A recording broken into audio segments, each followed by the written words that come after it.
Oh my God, I didn't even record any of that. So I'm going to record all of that again. So what you just missed is me explaining what's going to happen with uh, the S&P and the Nasdaq, right? This is Ted with Buys and Wicks, by the way. Okay, I'm going to explain what I explained earlier. Uh, I'm stuttering a little bit because I'm hearing myself in my headphones, and it's a little bit of a delay, but at least it's not causing feedback on the computer speakers. So that's good news for you. The bad news for you is you're going to hear me kind of stutter and mumble sometimes. All right. So first, we are going to go to the S&P monthly. Try to explain this in a little bit better way than I did before when the camera wasn't rolling, um, or when this program wasn't rolling, I should say. All right, up at the top, you have a monthly break rate, right? Uh, you do see that that's highlighted in the orange, um, and it started back where you see this yellow line here, December of 2021. Um, it did drop and then come back up right now, or not really right now, but as of July, it did hit the median threshold. All right. After it hit the median threshold, you see three red candles go down and hit another monthly order block, and that is highlighted in the blue box going all the way across. Now you can see that nothing closed below that median. Now, in 1 week, you see that the S&P, like they said, I don't know if you've heard, but it was the biggest week for the S&P in a long time. And that's what that green candle is. That's not even a monthly candle. That's actually a weekly candle. So if we go to the weekly, that's actually the dollar index. So I do apologize for that. But as you can see for the ES on the daily, you can see that we did have a huge run up, for that week. Now, once it got to that high for the week, um, it did stop at the median threshold of the daily breaker. Daily breaker being that green candle being highlighted in the orange there. So what a breaker is when you have a low, high, lower low. The last high candle in that formation, which is the green candle, is going to be your breaker. That acts as resistance or support, depending on where the candle is placed. Right? So in this case, it is acting as resistance. Now, two things can happen with the breaker. It can come up and reach the top, right? And then possibly drop. And if it's going to drop, it's going to drop at this green candle that is just before the three red candles going down into the blue box here that says M plus OB, which means monthly bullish order block. All right. So it goes down into that monthly bullish order block, and then it starts running back up for that week. And we had the biggest week in the S&P ever. Well, not ever, but probably this year, I think is what they said, if not months. Um, so that's one thing that could happen. Run to the top and then see it drop.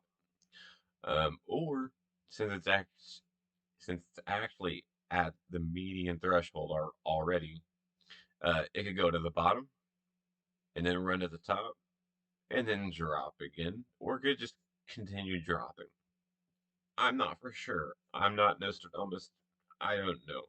But what I do see is that we do see a little bit of a drop here in the S&P back to uh, this daily breaker that I don't have outlined, but it's the green candle just before the three red candles dropping into that monthly order block.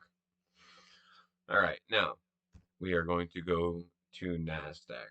Now, I'm sorry you can't see that it is Nasdaq up at the top, but if I go to the daily, you can see that I do have Nasdaq up in here, where it says NQZ uh, 2023 in the upper left-hand corner.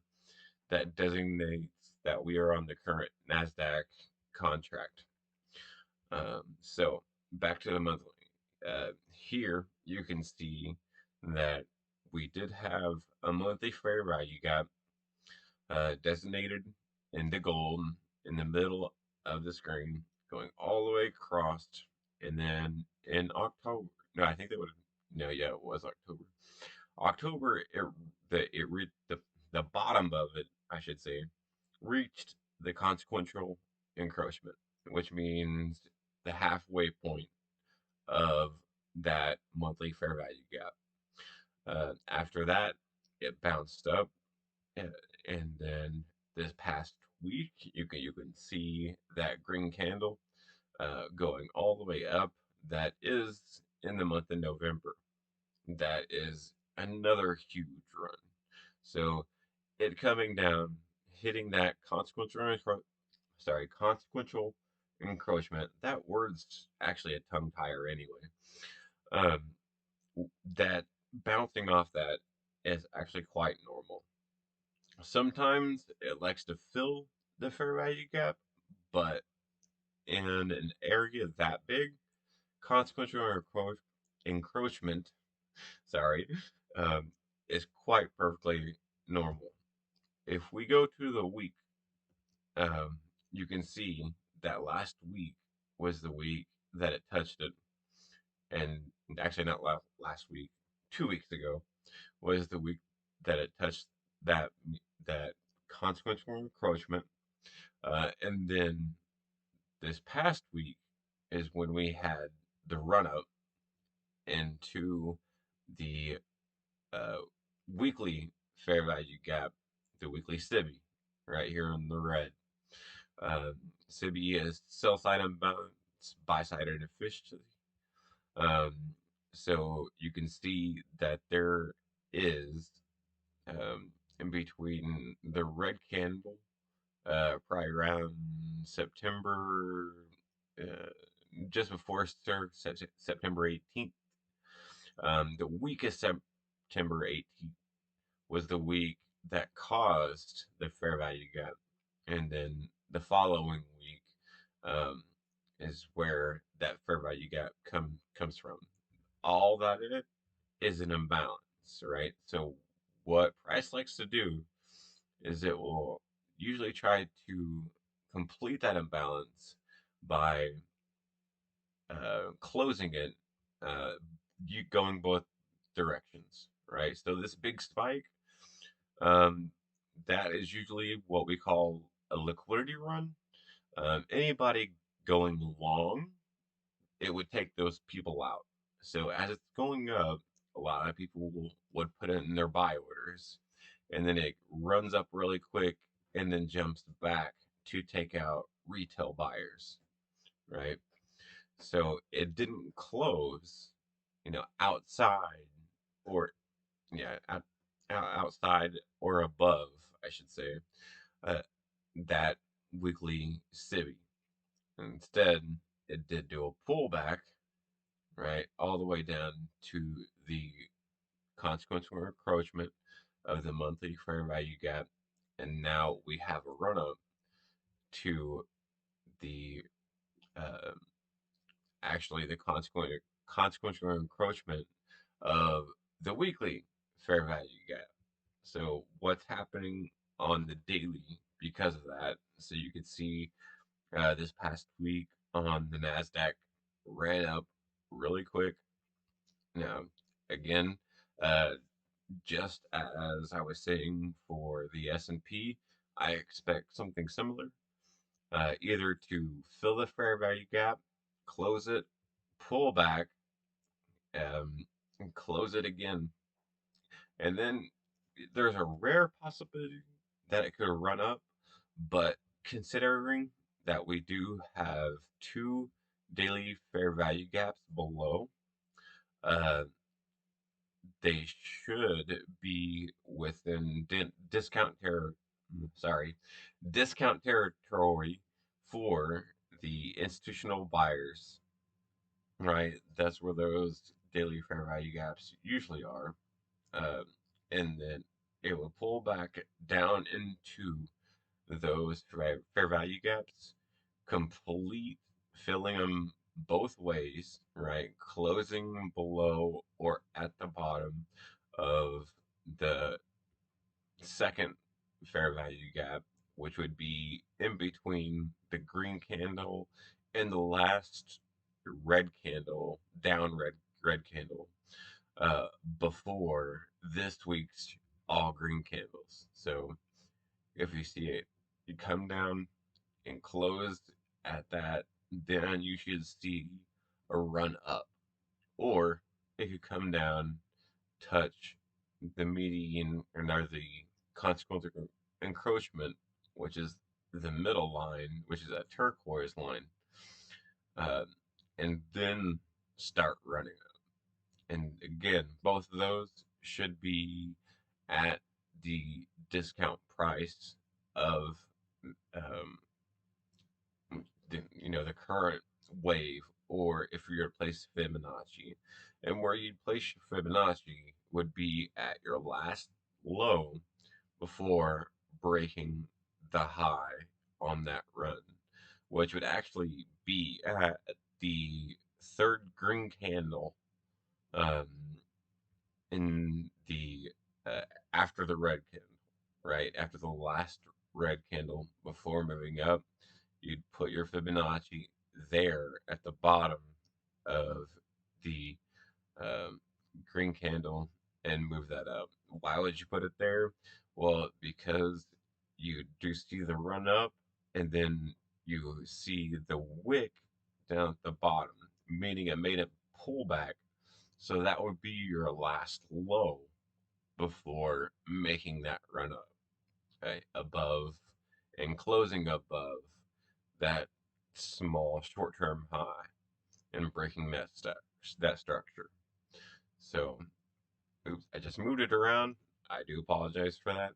I didn't have it locked. There we go. Uh, so, again, those are my thoughts. Again, none of this is financial information or financial advice.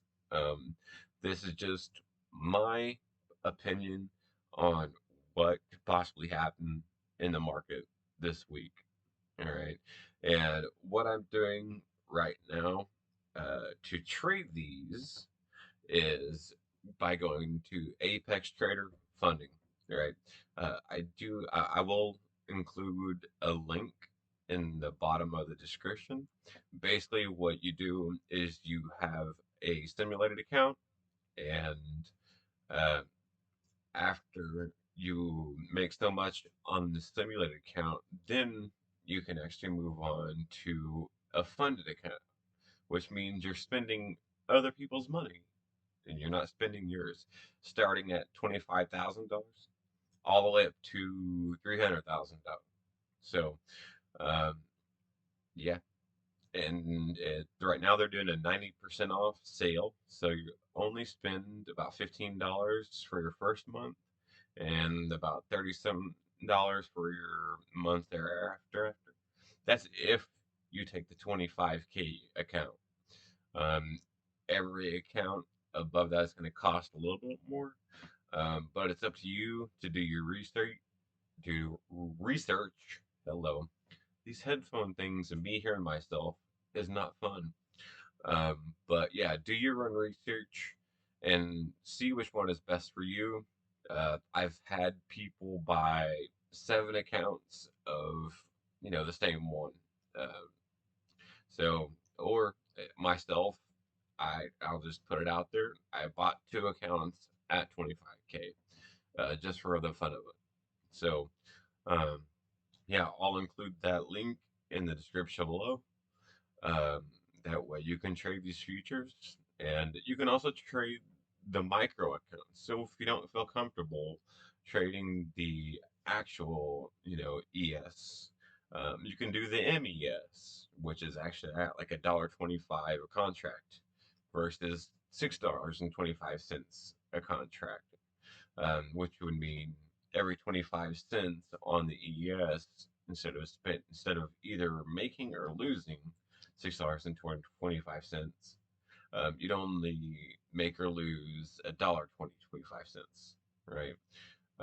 So that's how that kind of works. There's a lot more to it than that, but there's also training that you have to go through before you can start the account. So look into that, and then you go through the training, and then you'll be able to start your own account. So, anyways, that's it for me. Hopefully, I'll see you out there trading, and good luck.